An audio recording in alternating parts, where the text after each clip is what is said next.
didn't plan to remember that moment for the rest of my life. But some things carve themselves into you, whether you want them to or not.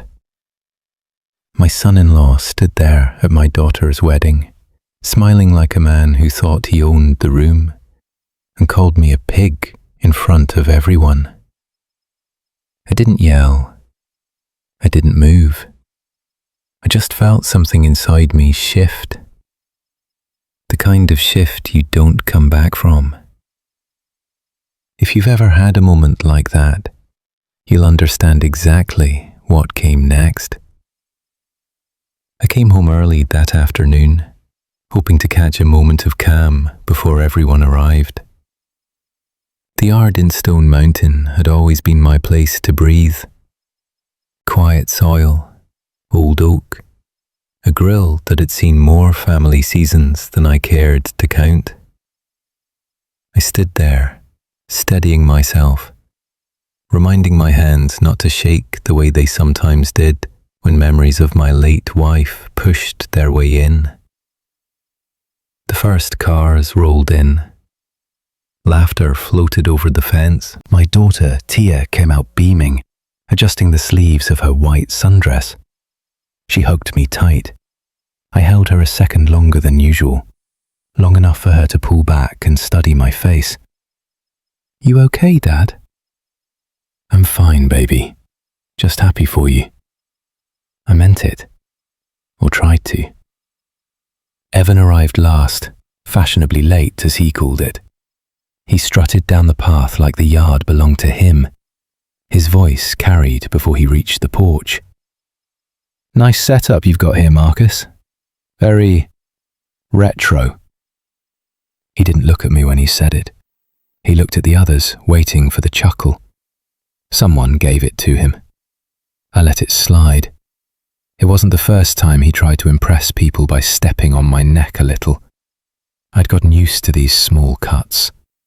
You tell yourself it's harmless, that it'll pass, that your daughter's happiness matters more than your pride. During dinner, he sat beside Tia, draping an arm around her chair like he wanted to mark territory. I brought out the ribs, placed them in the center of the table, wiped my hands on the old apron my wife had sewn years back. He eyed me with a smirk. "You sure that's safe for you, Marcus? Looks heavy." My fork paused mid-air. Tia frowned. "Evan, don't." He grinned at her like she was overreacting. "What? I'm just kidding." Man's a retired grunt. I thought strong backs were his speciality. A couple of guests shifted in their seats. One coughed. Another looked down at the table. The words stuck to my skin harder than he realized. 40 years ago, I'd carried rucksacks twice my weight. 20 years ago, I'd broken my back on a job site. 10 years ago, I buried the only woman who knew the shape of my silence. I kept my eyes on the plate. "I'm doing just fine." He'd gotten his laugh. I'd given him more room without meaning to. Later, while folks drifted around the yard, a notification buzzed on my phone. An invoice from a luxury catering service. Deposit approved. I didn't recognize the company, but the billing information bore my name, my card, my address. A second message followed. "Done. Upgraded the bar package. They'll contact you for balance." The sender, Evan. I walked over to where he stood with two of his friends. He raised a glass at me like he'd done something noble. "Relax, Marcus. It's for the wedding. Better booze, better vibe. You want Tia to have the best, right?" He said it loud enough for his friends to hear. Loud enough for me not to answer without making it a scene. I felt my jaw tighten. "You should have asked first." "Didn't think I needed permission. We're family now." That one landed low. Not a blow, more like a claim, a quiet declaration that I existed only as a resource, an open wallet wearing a polite smile. I didn't respond, didn't trust my voice to come out steady. Instead, I excused myself, stepped into the kitchen, and turned on the tap. Cold water ran over my hands, as if it could cool the heat building under my ribs. I stared at the drain, listening to the backyard buzz with voices. His voice rising above them, easy and confident. Something inside me loosened, then sank. For years I'd told myself that silence was strength, that letting things go made me the bigger man, that peace in the family was worth swallowing a few bruises. But standing there with wet hands and a heart heavier than any weight I'd lifted in my life, I realized something unsettling. My silence hadn't been kindness. It had been erasure. I wiped my palms on the towel and stepped out the back door onto the small wooden porch. The boards creaked under my weight. Conversations carried across the yard, rising and falling like waves I couldn't control. A breeze pushed through the trees. I leaned on the railing, letting the air settle into me. The night kept moving behind me, but I stayed there a moment longer, sorting through the sting in my chest. Not anger, not quite sadness, something quieter and sharper. I watched the shadows sway across the lawn, listening to the muffled laughter drifting over the grass. The morning moved faster than I expected. Tia asked me to meet her in Midtown for the dress fitting, so I left the house before I could talk myself into staying home. Traffic crawled along the expressway, giving me too much time to replay last night's moments. I tried pushing them aside, reminding myself this was her day, not mine. Inside the boutique, her future in-laws gathered near the mirrors, chatting in low tones. Someone paused when I walked in, then another. A few polite nods followed, but something in the room felt off balance, like a shift had happened overnight, and I was the last one to hear about it. Tia hurried over, her excitement softening the tension for a moment. "Dad, you made it." "Wouldn't miss it." She stepped onto the pedestal while the seamstress adjusted the hem.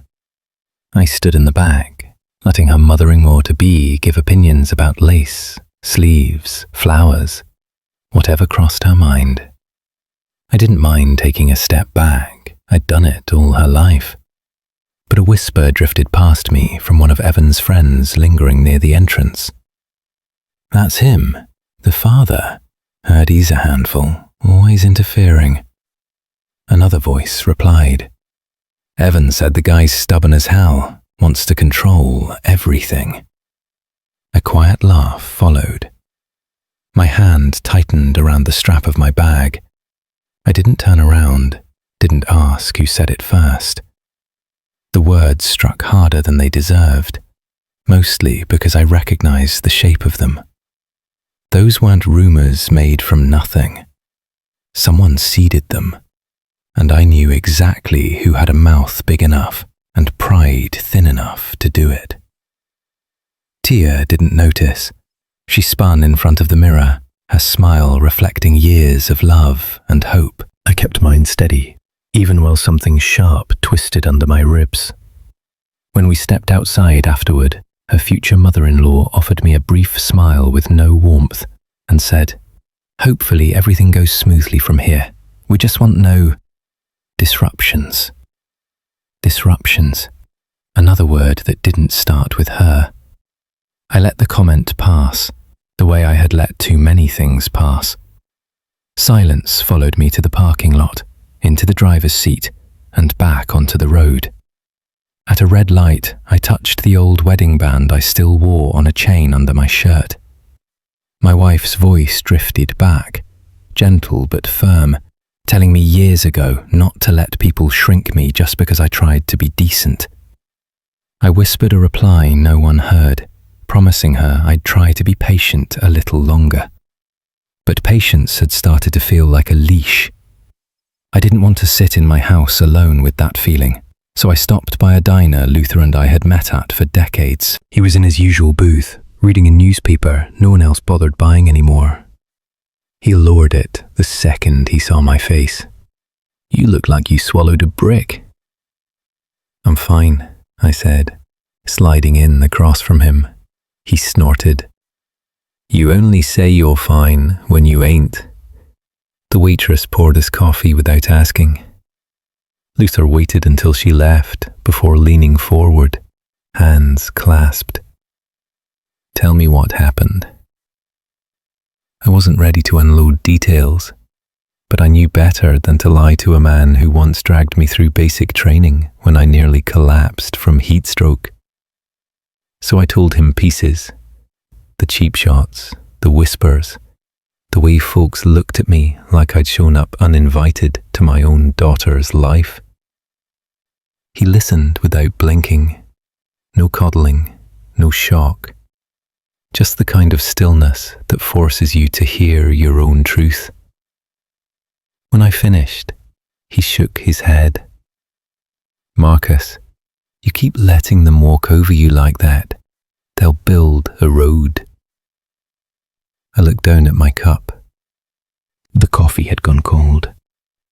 "It's her wedding. I don't want to start trouble." "You think standing up for yourself is trouble?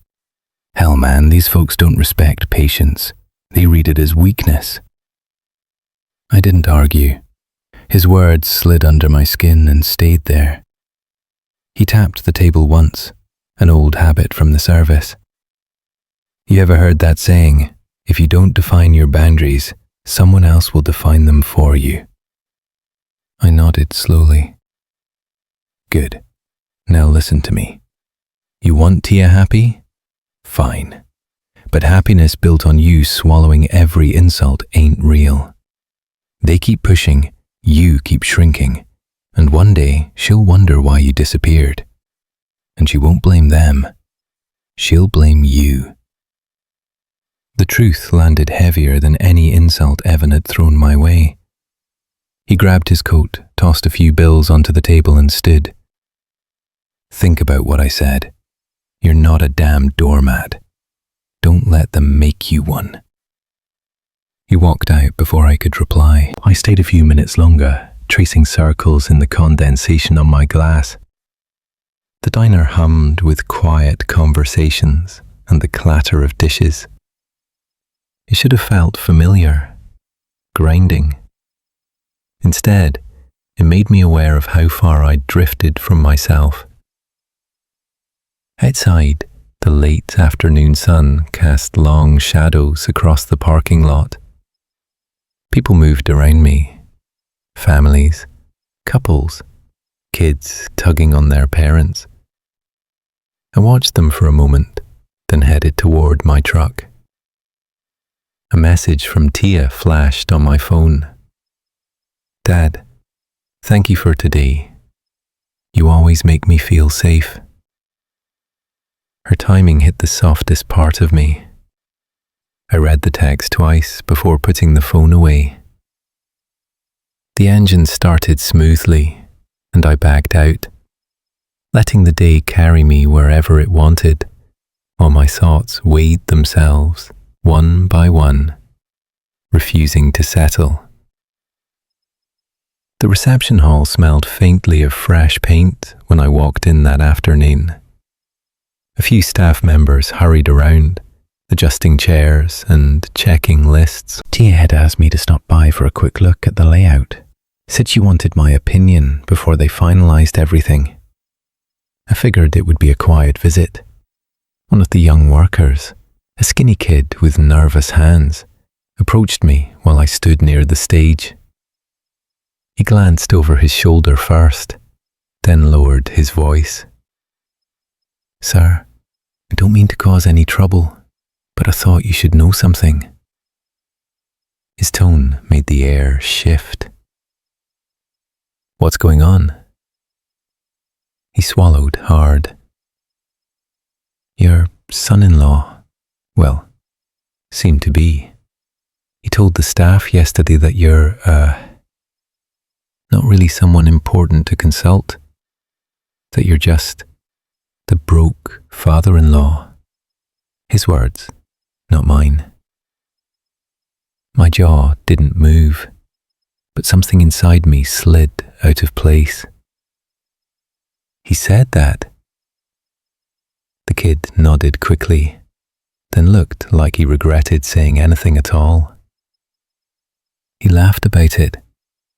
Said you make things complicated because you don't understand how high-end weddings work. I thanked him, kept my expression steady, and walked away before he added more. My hands itched for something to hold on to, so I gripped the back of a chair. It didn't ground me. Nothing really did. Broke father-in-law. Not just a jab, a label. And labels have a way of spreading like mildew. Quiet, invisible, until everything starts smelling wrong. On the far side of the room, Evan stood with his mother and the wedding coordinator, pointing at decor samples like a man choosing curtains for a mansion he owned. The coordinator looked uncomfortable, but kept nodding. His mother's face held that polite smile Southern women wear when they're masking irritation. Nobody noticed me walking toward them. Evan glanced up at the last second, forced a grin. "Marcus, didn't expect you yet. We've been handling the details." I didn't respond right away. His arrogance settled into my bones, heavy and familiar. Tia wanted my input. Sure. Well, we already told them to switch to the premium centerpiece package. It fits the theme better. That was news to me. Expensive news. "Did you run that by her?" He shrugged. "She trusts my judgment." His mother chimed in with a smooth voice that grated worse than sandpaper. "And with everything you've already contributed, Marcus, we just assumed you're comfortable letting Evan take the lead." I didn't remember offering anyone leadership. Didn't recall asking to be removed from decisions either.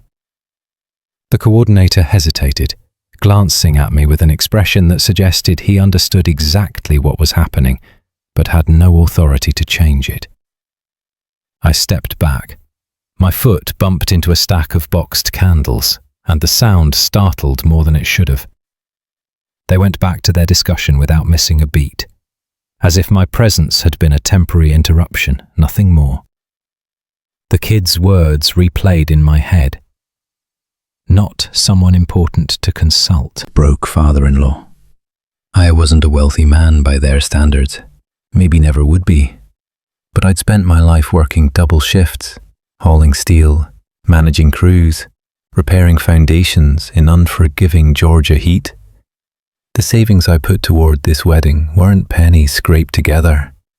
They were decades of labor, of sacrifices, of nights I spent alone after my wife passed, whispering promises to take care of our daughter, no matter what life threw at me. But in their circle, money only counted if you flashed it.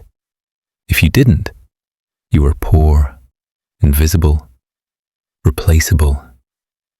I walked toward the exit, keeping my stride slow so no one would see the tremor riding along my arm.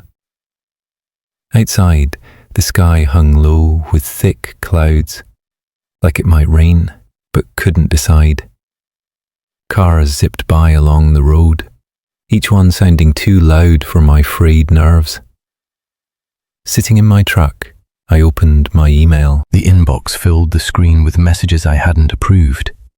Upgraded catering packages, revised floral arrangements, additional lighting rentals.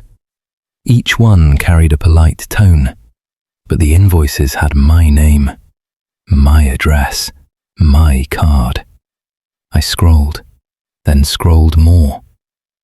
Every decision they made dragged me deeper into a role I hadn't agreed to play. The silent financier with no opinion, no authority, no value except the numbers in his bank account. A quiet ache settled at the base of my skull. I took screenshots of every invoice, downloaded the PDFs, flagged the messages, then opened the text threads with Evan and his mother, saving those too. It wasn't revenge. It wasn't preparation for a fight. I just needed the truth somewhere outside my own head. Proof that I hadn't imagined this shift, that something between us had twisted into a shape I no longer recognized. When I finished, I set the phone down and leaned back, the engine still silent beneath my hands on the wheel. Cars drifted in and out of the lot. The wedding coordinator stepped outside to smoke, glanced at me briefly, and returned to his conversation. My pulse steadied eventually, though it lingered in places it shouldn't. Temples, fingertips, the pit of my stomach. As I started the truck, the rain finally made up its mind. A few drops scattered across the windshield, trailing slowly downward as though the sky itself had grown tired.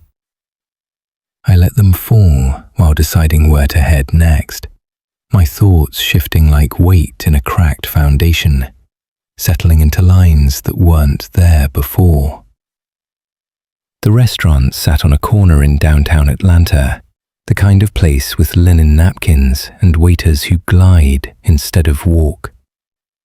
Tia had chosen it for a simple family discussion, hoping everyone would finally get on the same page. I arrived a few minutes early, wanting a seat where I could see the entrance. Old habits. Evan's family streamed in a little after me. His mother first, then his father, and finally Evan himself, carrying the kind of swagger a man gets when he thinks the room bends around him. Tia squeezed my arm gently when she arrived, whispering that she hoped today would be better. I told her I'd do my part. Menus opened, drinks came, conversation drifted around the table. Small talk at first, weather, traffic, schedules. I stayed quiet, letting the others navigate. For a few moments, the tension felt manageable. Maybe this would go smoothly after all. Then the coordinator brought up the budget, and everything shifted. Evan leaned back, tapping his fork against a glass. Look, we need to make sure things match the standard of the Brooks family. There's a level of sophistication we're used to. His father murmured something supportive. His mother nodded like she'd rehearsed the motion. The coordinator hesitated. We should review the numbers with Mr. Reed first. He's been covering. Evan cut him off with a laugh.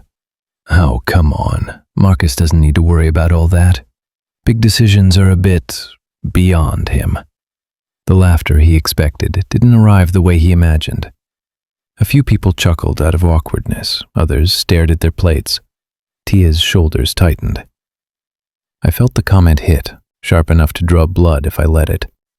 He didn't say it angrily, he said it casually, like a fact, like the truth. I set my fork down and looked straight at him. Everyone understands more than you think.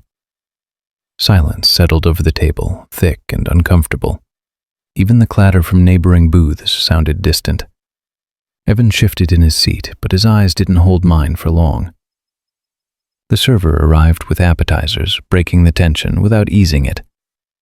Conversations restarted, but they were brittle. People kept glancing between us, unsure whether to speak or stay quiet.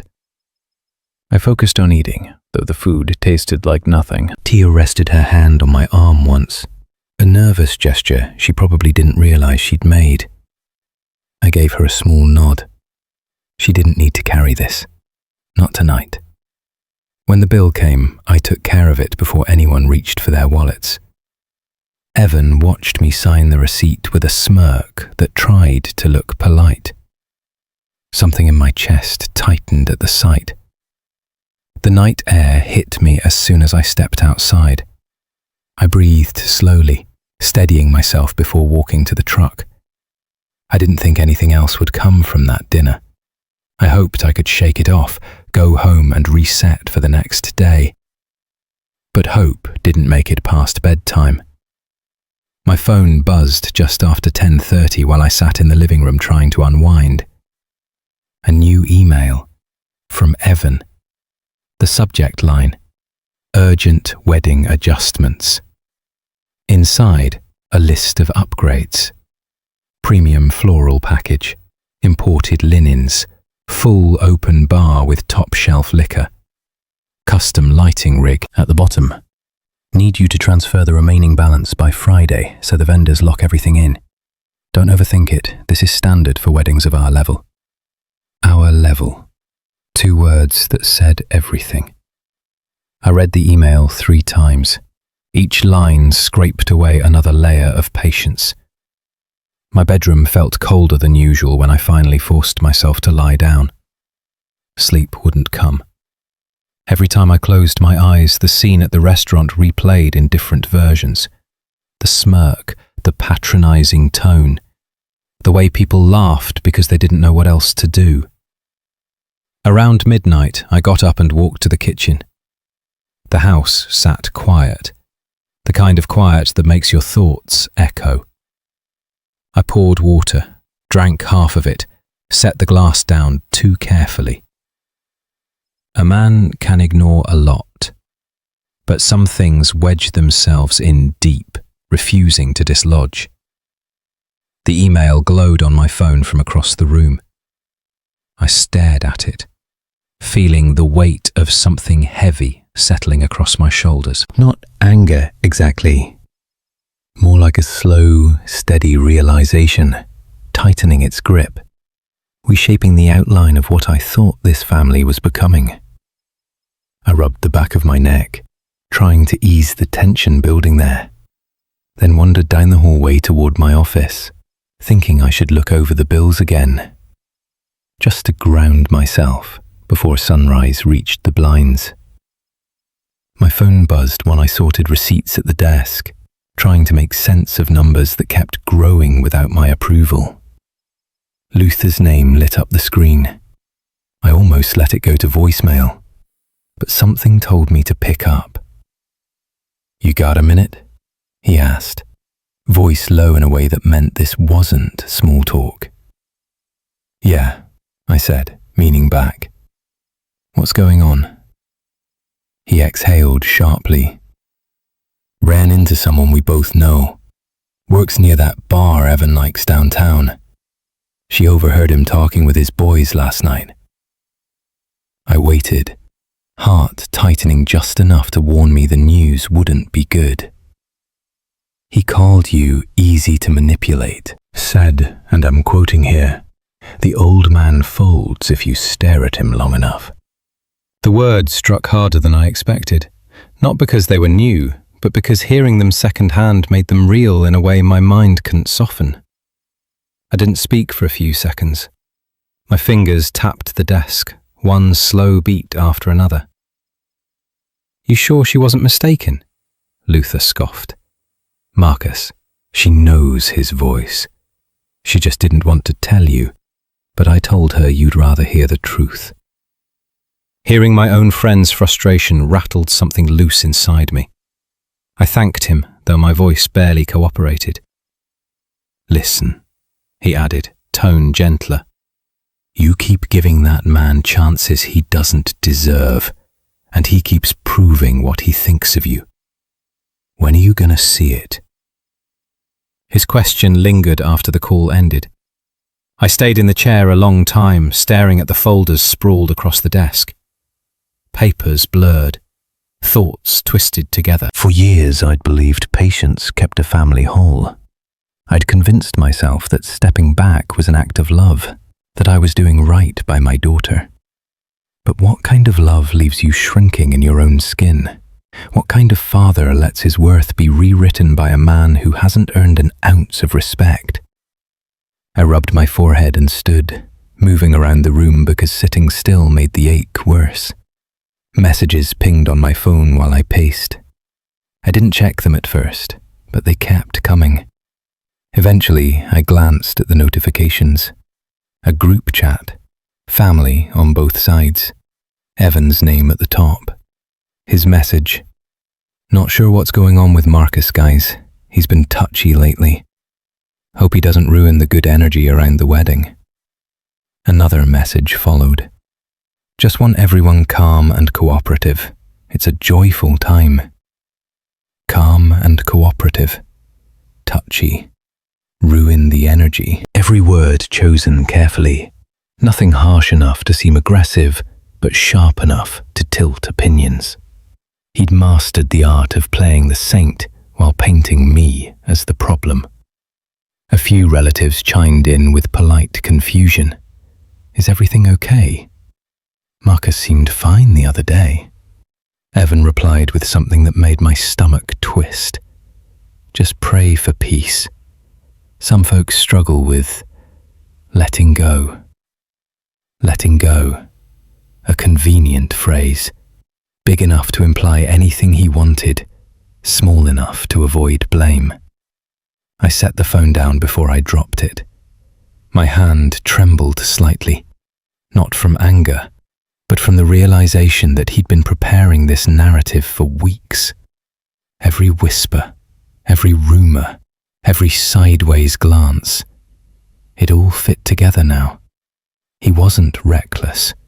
He was deliberate. And he'd been clearing the ground so when he pushed me off the edge, no one would believe I hadn't jumped. The house felt smaller than usual. I opened a window, letting in air that didn't help as much as I hoped. I found myself thinking about my wife, her calm voice, her steady judgment, the way she'd lift a brow whenever someone tried to test her boundaries. She didn't bark. She didn't posture. She protected her peace with quiet certainty. I'd lost that certainty somewhere along the road. Gave pieces of it away every time I told myself staying silent was the noble thing. A buzzing sound pulled me from my thoughts. Another message. Another family member asking if I was upset about something because Evan seemed concerned. Concerned. The man was building a moat around himself, brick by brick, using my silence as the mortar. I sat on the edge of the couch and pressed my palms together, trying to anchor myself. The choice I'd avoided for too long finally took shape. Stark, heavy, impossible to ignore. Either I kept quiet and let him rewrite who I was, or I found a way to stop the erosion before it swallowed everything I cared about. The clock on the wall ticked with a steady rhythm. I watched the second hand sweep in circles while my thoughts marched somewhere they hadn't gone in years, toward the part of me I'd kept buried. I stood again, restless, walking into the kitchen. The sink had a few dishes from breakfast still sitting in it. I rolled up my sleeves and washed them slowly, letting the warm water pull some of the tension from my arms. Halfway through scrubbing a plate, I paused. Water ran over my hands while I stared at the counter, thoughts drifting somewhere I couldn't fully follow. The decision hadn't been spoken yet, but it was forming, tightening, becoming something solid, something living. I finished the last dish, set it in the rack, and dried my hands with a towel. My phone vibrated once more behind me. Another message I didn't bother checking right away. I walked to the hallway, reached for the coat hanging by the door, and paused there longer than necessary. The wood floor creaked beneath my heel. The house stayed quiet. My breath steadied. Something inside me shifted. Not loudly, not dramatically, just enough to make me reach for my keys with a sense of purpose I hadn't felt in a long time. The house settled into its late-night stillness, the kind that lets every small sound stand out. I sat at the old desk wedged into my home office, flipping through contracts that hadn't seen daylight in years. The lamp cast a soft circle on the papers, and I worked through each page with the steady patience I learned long before civilian life ever crossed my mind. I pulled out a binder my wife once teased me about. Your backup plan for the backup plan. Inside I kept documents the Brooks family never suspected I had any connection to. Board notifications, investment records, partnership agreements. I laid them out in a neat row. Seeing them together reminded me why I had taken certain paths after her death. I wanted to secure something meaningful for my daughter, something that couldn't be taken from her, no matter who she married. For months, I'd stayed quiet while Evan puffed his chest, assuming he stood on ground he controlled. But the truth sat in front of me like a calm, steady flame. The company he boasted about wasn't his family's untouched legacy. It had pieces built by people like me, people who planned long-term, not loud. The financial statements told a story his family didn't want to admit. Mounting debts, overextended projects. Their confidence in public was more costume than truth. And buried beneath all that, my ownership stake, waiting in silence. I traced a finger across one line of text that confirmed my voting rights. Not because I doubted it, just because touching the proof made something inside me settle. The anger that once spiked had burned away over the past nights. That heat had cooled into something sharper, controlled. Everything felt different when the emotions stopped shouting, and the facts became the only things left on the table. I shuffled the papers again, putting them in the order I'd need soon enough. Each page slid into place with a quiet finality. On the second night, while I reviewed the communications between their vendors and mine, a strange notification popped up on my work account. Something small at first, a login alert from an unfamiliar device. It disappeared after a second, like someone had clicked in and backed out. I checked the access logs. Another blip. Someone poking around after hours. Someone who shouldn't have been there. The Brooks family didn't know the details of my involvement with their company, but they weren't fools. They must have sensed something shifting. Evan's father had always carried that air of a man who assumed others stayed beneath him, but even men like him could smell trouble when it drifted close. I closed the laptop and leaned back, letting my hands fall onto my thighs. Nothing in my body felt panicked. No rush, no spike. Just awareness settling gently behind my ribs. On the third night, close to midnight, the phone rang. The number didn't show up on the screen. No caller ID. I hesitated before answering. Marcus?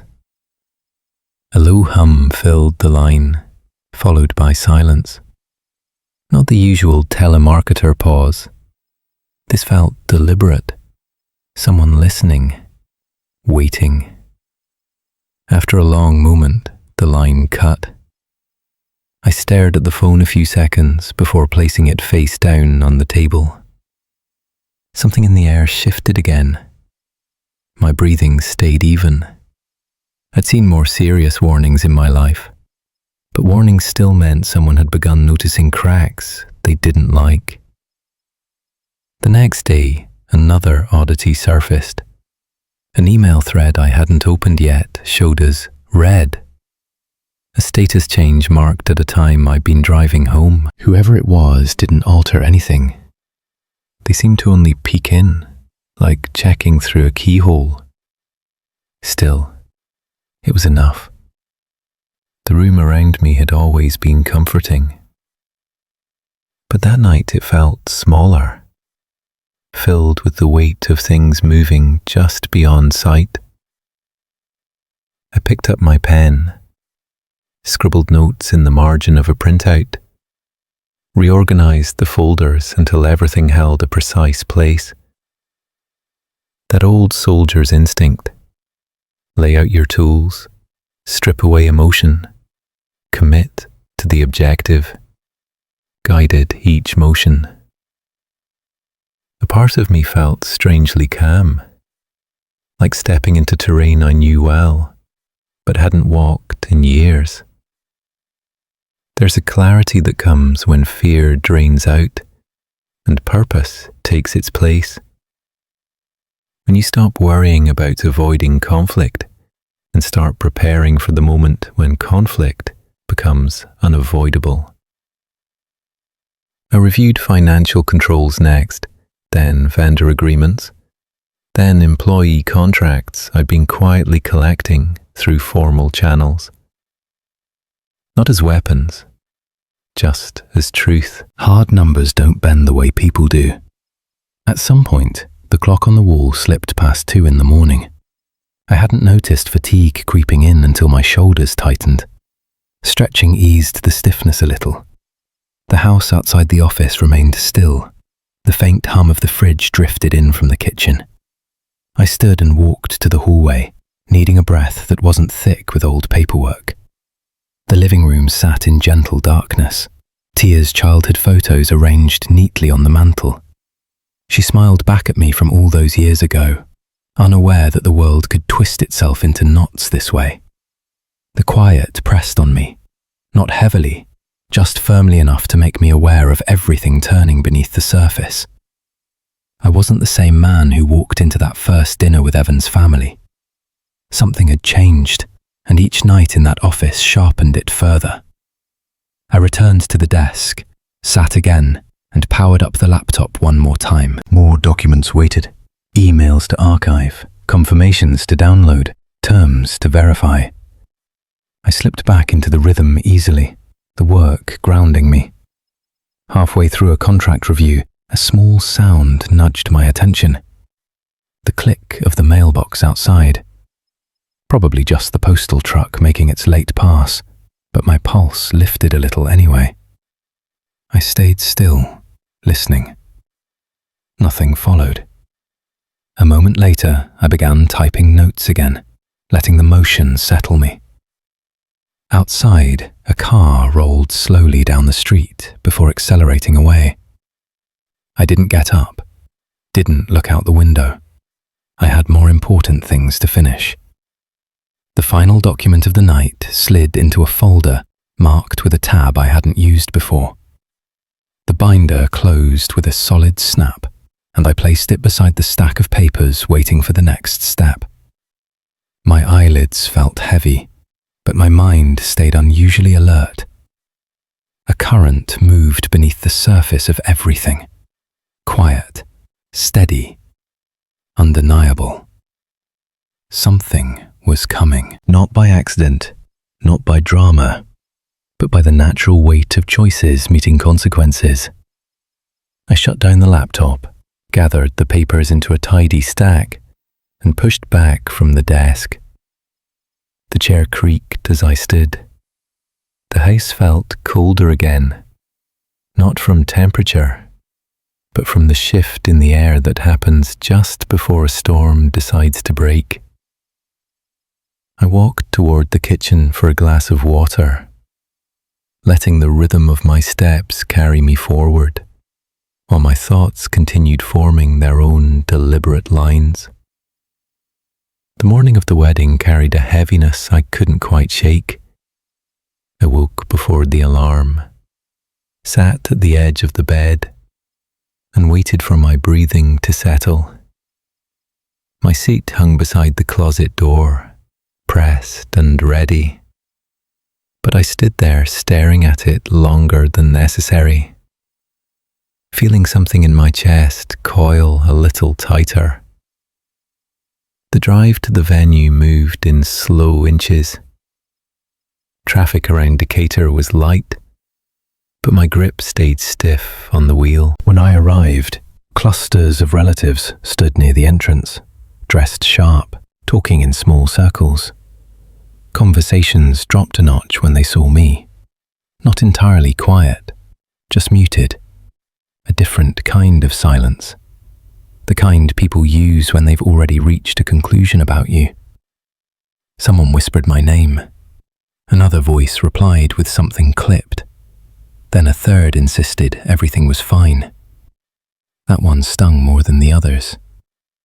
Tia came out from a hallway in her dress, and for a moment, the tightness eased. She looked beautiful, glowing in that way a daughter does when she finally reaches a day she's dreamed about.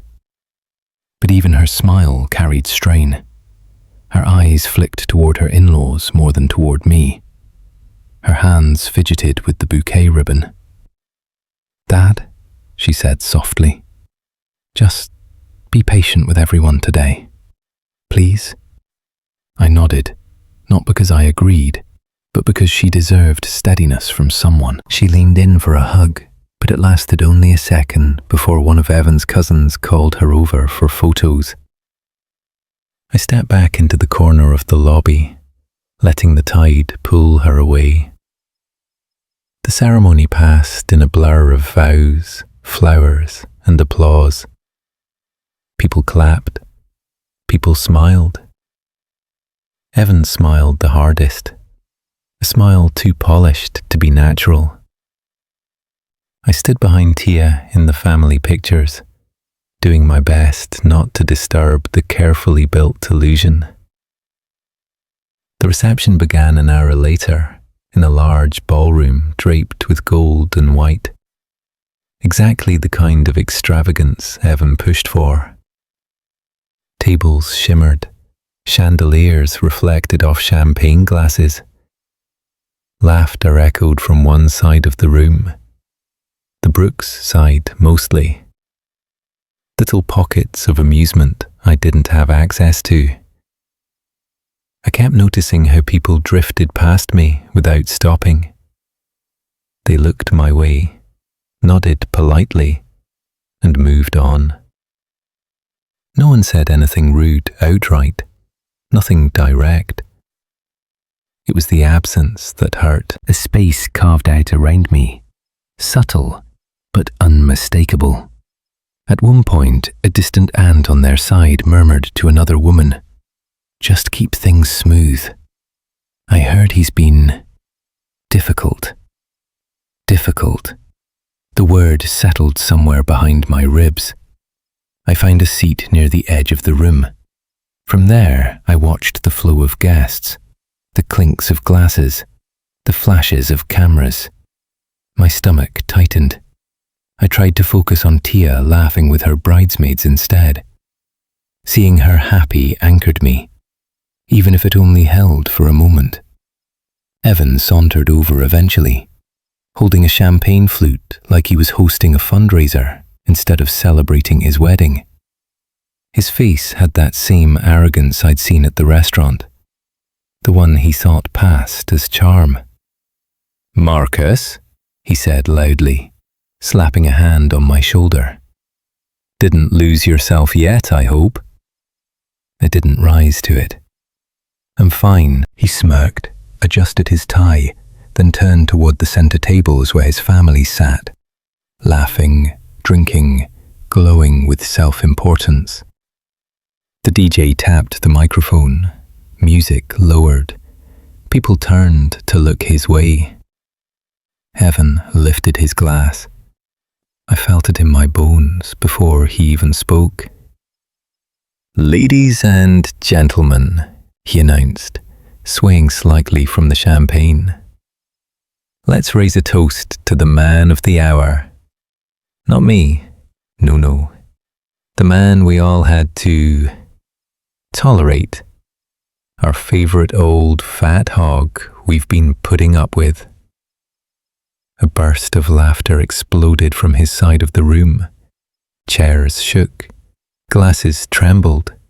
Even his uncle wiped tears from his eyes, laughing so hard he nearly tipped over. For a second, I didn't process the words. My mind froze the moment in pieces. The way Evan's mouth curled, the way his father clapped like this was some inside joke, the way a few guests glanced at me and quickly looked away. My throat felt thick, like something lodged itself there. My hands didn't move. My feet rooted themselves to the floor. The ballroom noise faded until only that laughter remained, echoing, bouncing inside my head. One of Evan's cousins shouted, "Say something, Marcus!" Another added, "Come on, don't sulk." I stayed seated, staring at the tablecloth, unable to tell if I felt heat or cold. My heart didn't race. It slowed. Too slow. Like the world had narrowed into a single point. Tia stood a few feet away, face drained of colour. She whispered Evan's name under her breath, pleading, but he waved her off. "Relax, babe. It's a joke. He knows how to take a joke." But I didn't laugh. Couldn't. Something inside me stopped working the way it used to. A piece snapped so cleanly, I felt the absence more than the break. I rose slowly, not abruptly, not with anger. Just stood, because sitting any longer felt impossible. The chair scraped behind me, a faint sound lost in the music beginning to swell again. Guests watched with a mixture of discomfort and curiosity. Some nudged each other. Some couldn't meet my eyes. Some looked guilty, even though they hadn't said a word. I walked toward the bar without knowing why. Maybe I needed air. Maybe I needed distance. Maybe I needed anything that wasn't that table of laughter. The bartender, a quiet young man, glanced up when he saw my face. "Whiskey?" he asked gently. I nodded. He poured it without fanfare, slid the glass forward, and looked at me in a way no one else had that night, with simple human respect. I didn't drink it right away. I held the glass, letting its weight anchor me. A few relatives from my side approached, but they hovered, uncertain. Their comfort couldn't reach me, not through the fog crowding my mind. I stared across the room where Evan now danced with his friends, laughing at something new. He didn't glance back. Not once. In the middle of that noise, that light, that celebration, I understood something with absolute clarity. If I stayed quiet one more time, I wasn't protecting my daughter. I wasn't choosing peace. I was surrendering myself completely. The truth sat there, plain, unmovable, while the music thumped around me. I set the untouched whiskey down, straightened my jacket, and breathed in slowly. Then I stepped away from the bar, not sure where I was heading yet, only knowing that the next move wouldn't be silence. I slipped out of the ballroom through a side door, needing distance from the noise. The hallway behind the reception area felt strangely cooler, lined with stacked storage bins and carts draped in white cloths. I leaned against the wall for a moment, just to steady my breathing. The laughter still echoed faintly from the other side, a sound that made my skin tighten, even through the door. A young man in a staff vest hurried toward me. His hands shook so badly, he almost dropped the folder he was carrying. "Sir? Mr. Reed?" I straightened. Yes? He glanced over his shoulder before speaking again. I think you should have this. I shouldn't be handing it out, but you need to see what they've been doing. He pushed the folder into my hands before I could ask anything. Then he backed away as if he'd stepped into water deeper than he expected and wanted out quickly. I opened it right there under the exit sign. A contract copy.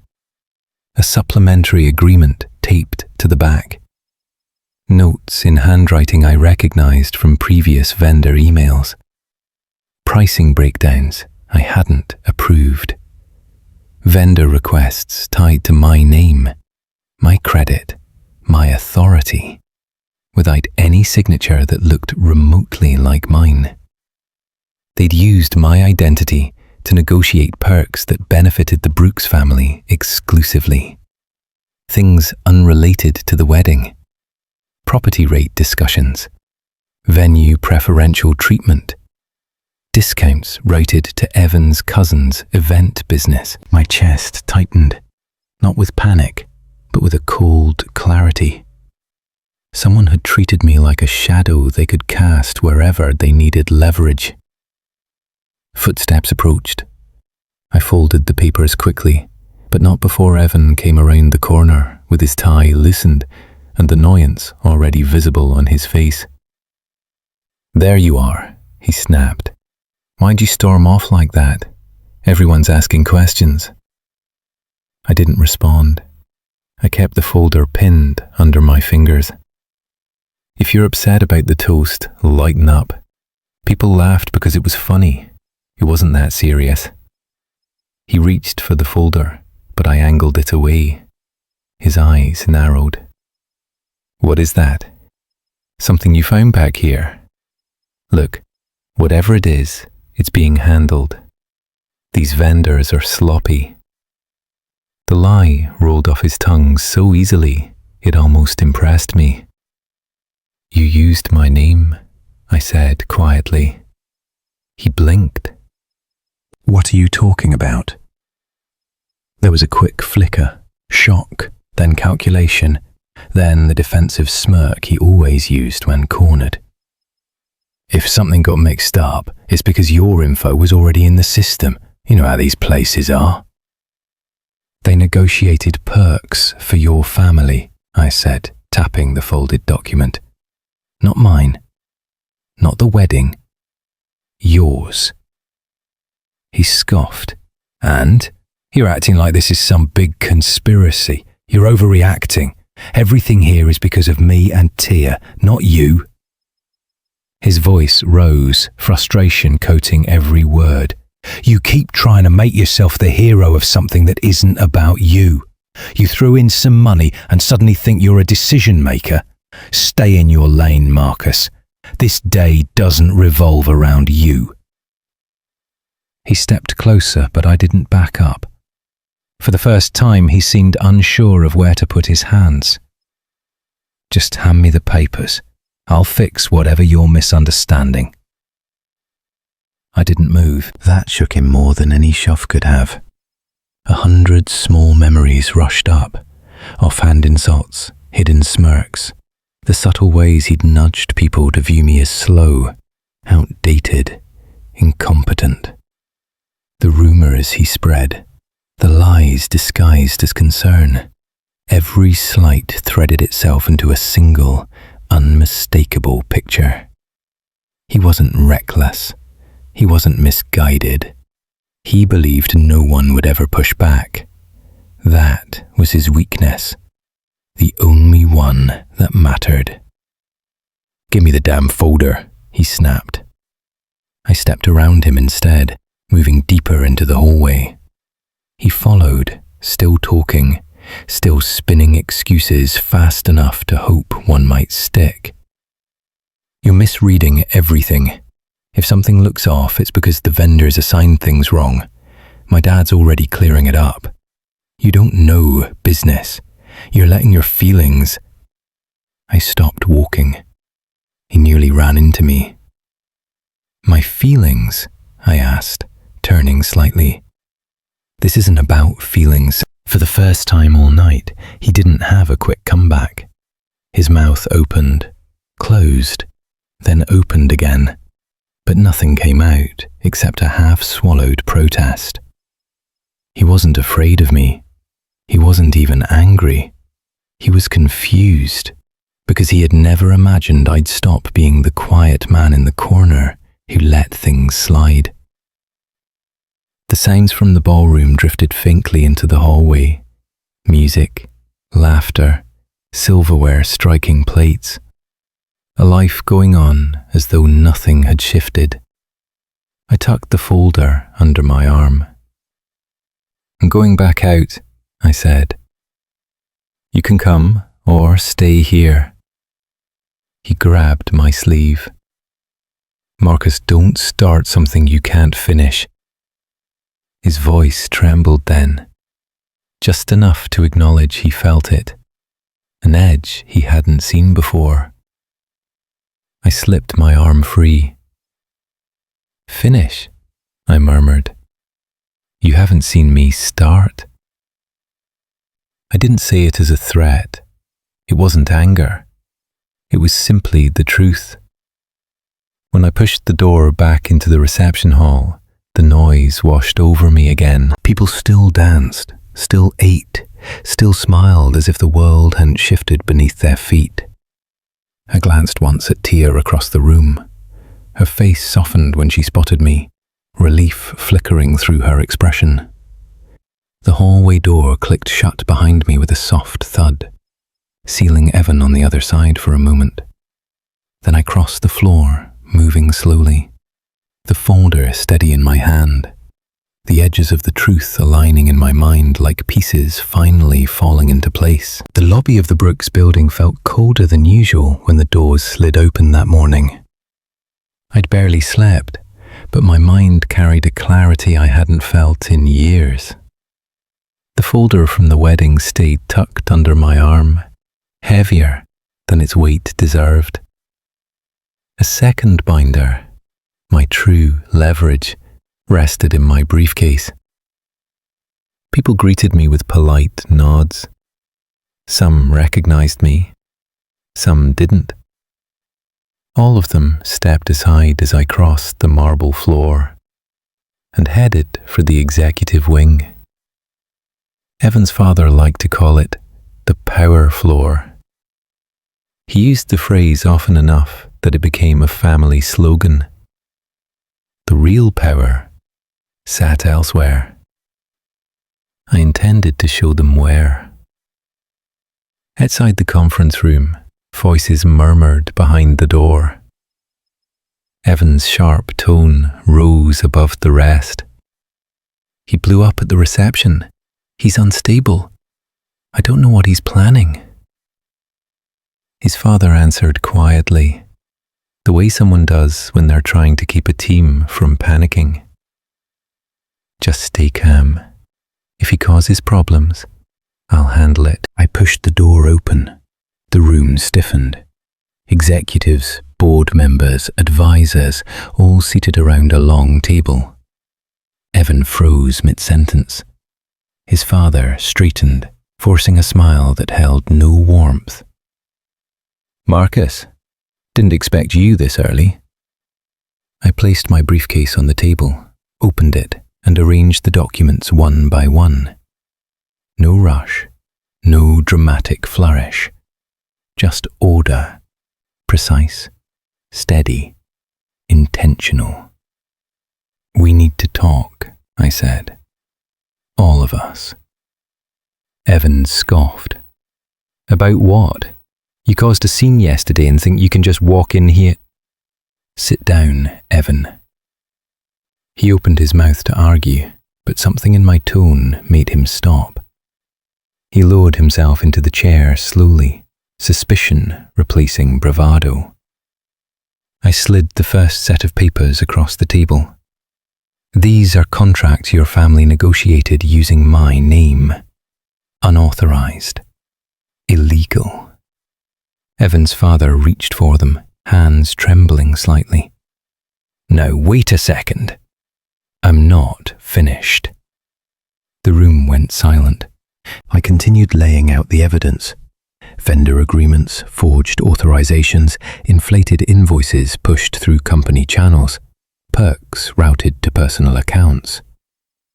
Every transaction here ties back to your son, I said, and each one involved my identity without consent. Evan shot up from his chair. That's a lie. Someone mixed things up. The staff probably. Sit. His father whispered the command before I could repeat myself. Evan sat. I pulled out the next folder. Emails between him and various relatives, each one belittling me in ways they never expected to see documented.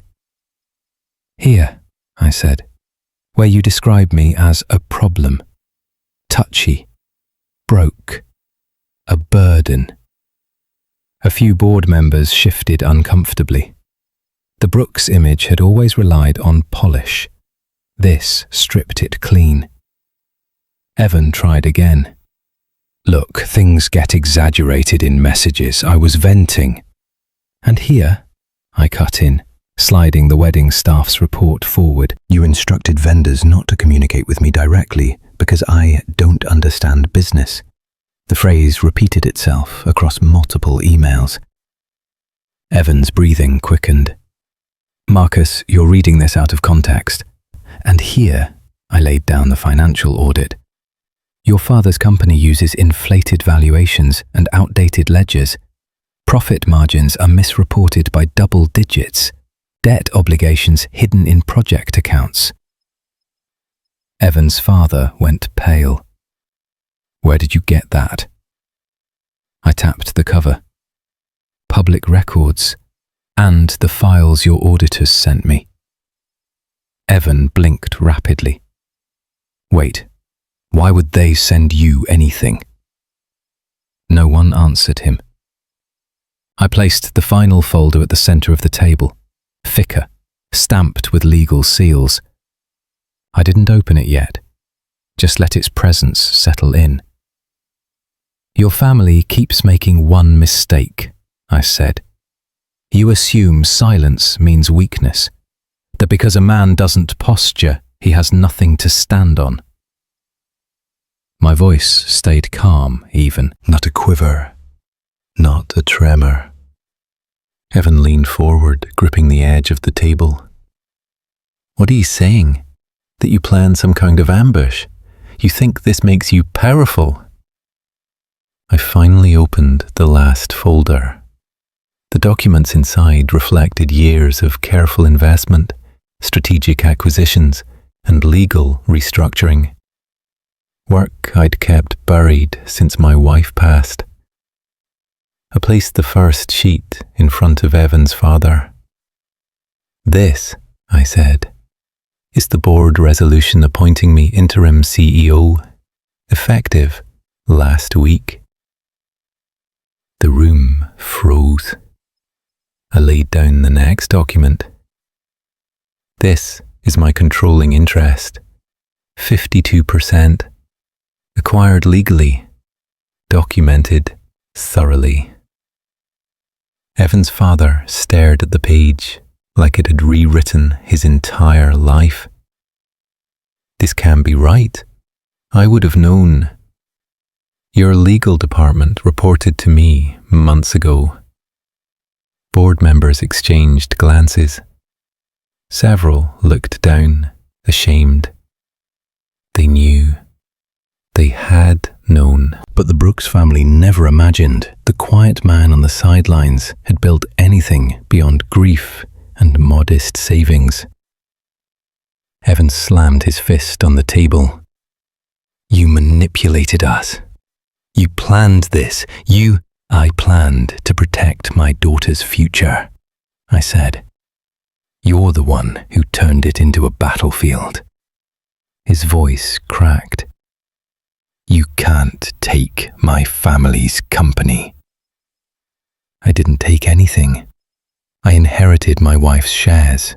Then I invested. Then I worked. Your family just didn't look closely enough to see it happening. He lunged toward the documents, trying to tear them. His father grabbed his arm, pulling him back. "Enough," his father hissed. "You've done enough damage." Evan trembled, rage dissolving into something smaller. Fear, humiliation, disbelief. "Dad, you're not actually taking his side, are you?" But his father didn't answer. His eyes stayed locked on the signatures at the bottom of the page, the ones that proved everything. I gathered the remaining documents and placed them neatly into my briefcase. "Effective today," I said, "I'm assuming leadership. Your son will step back from all operations. There will be a full review of your financial practices, and the fraudulent contracts end now." Evan slumped into his chair, his face drained of every colour. His mother, sitting near the end of the table, covered her mouth as if trying to hold something in. Shock, maybe shame. No one tried to stop me when I stood. No one spoke as I closed the briefcase. No one followed when I walked to the door. The only sound was the soft scrape of my chair sliding against the floor. Quiet, steady, final. I stepped into the hallway. The door clicked shut behind me. Then I kept walking, the weight of years lifting with each step. The legal office smelled faintly of old carpet and printer ink, the same way it had the first time I walked in years ago to set up my will after my wife passed. Richard looked over the final packet of documents with a slow, deliberate expression. He didn't rush, didn't comment on the changes, just reviewed every line as if giving me space to breathe through it. "Everything's in order," he said at last. "Your daughter's inheritance remains intact. Your son-in-law loses all financial access. And the clauses regarding misuse of your identity," he tapped the page, "they protect you. Fully." I signed where he pointed. My signature flowed steady, almost too steady for the weight of what I was doing. The last pen stroke lifted, and the silence that followed felt strange, not heavy, not sad. More like the space after a storm, where the world hasn't figured out what shape it wants to take yet. Richard slid the documents into an envelope. "You did the right thing, Marcus." I didn't answer. The words didn't need anything from me.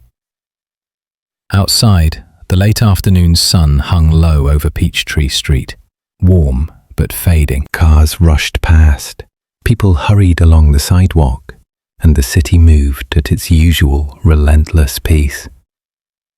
I walked slowly toward the parking deck, letting the weight of the day settle where it needed to. My phone buzzed twice in my pocket. I didn't check it. Evan had already received the legal notice hours ago. By now, he'd know exactly how thoroughly the ground beneath him had disappeared. Another buzz. Probably his parents. Probably someone demanding explanations they no longer had the privilege to receive. I kept walking. Back at home, the house felt different. Not bigger or emptier, just honest. Like the walls finally stopped holding their breath. I set the briefcase down by the door and headed straight to the kitchen for water. The glass clinked lightly when I set it on the counter. A quiet moment passed before I realized the shaking in my hand wasn't fear or adrenaline. It was release. Something long embedded had finally loosened. I steadied myself, took another sip, and left the glass in the sink. On the dining table sat the updated will, sealed and stamped. I placed it inside the top drawer of the cabinet, where my wife used to keep birthday cards and old photos. My hand lingered on the drawer pull before letting it go. Then I grabbed my jacket and stepped outside. The drive to Piedmont Park didn't take long. Evening joggers and dog walkers moved along the paths. A father helped his son ride a bike near the meadow. A couple argued softly by the lake. Life doing what it always does, moving forward whether anyone's ready or not. I found an empty bench overlooking the open field. The breeze brushed the back of my neck. A few leaves rolled across the grass in loose spirals. For the first time in months, there was no pressure on my chest, no tightness, no quiet dread. Just air going in and out without resistance. I leaned back, letting the quiet settle. A few cyclists passed behind me. Someone laughed in the distance. A squirrel darted up an oak tree, dropping acorns on its way. Nothing profound happened, nothing dramatic. The world didn't pause to acknowledge any victory. And that, strangely, made everything clearer. I'd spent years trying to keep peace by swallowing my own hurt, thinking silence was the softer path, the safer one, the one that kept a family from breaking. But silence had only carved pieces out of me until I barely recognized what remained. The deepest wound wasn't Evan's insults, or the lies, or the humiliation. It was the realization that I had allowed myself to shrink for the comfort of people who never offered the same in return. I sat with that thought for a while, not fighting it, just letting it stand where it needed to. A pair of older men settled on the nearby bench, talking quietly about a baseball game. One of them paused, nodded at me politely, then went back to his conversation. Normal, simple kindness. It grounded me more than anything else had all week. My phone buzzed again. I ignored it. Let it buzz. Let it run itself dry. Some things no longer required my attention. The sky dimmed to a deeper shade of blue, the last light stretching thin across the tops of the trees. The air cooled, brushing my face in a way that made me pull the jacket tighter around my shoulders. I closed my eyes, breathed in, and felt something inside me finally align. Quietly, steadily, without fanfare. Not forgiveness, not healing, just a stillness I'd been missing. I stood when the breeze picked up, smoothed the wrinkles from my jacket, and began walking toward the parking lot. No rush, no tension, just footsteps on a familiar path, each one lighter than the last. The evening wind carried the faint smell of pine and fresh cut grass as I moved past the benches and onto the main walkway. Someone called their dog. Someone else jogged by. The rhythm of ordinary life wrapped around me gently, like a coat I hadn't worn in years. I kept walking, hands in my pockets, letting the silence trail after me like a quiet companion.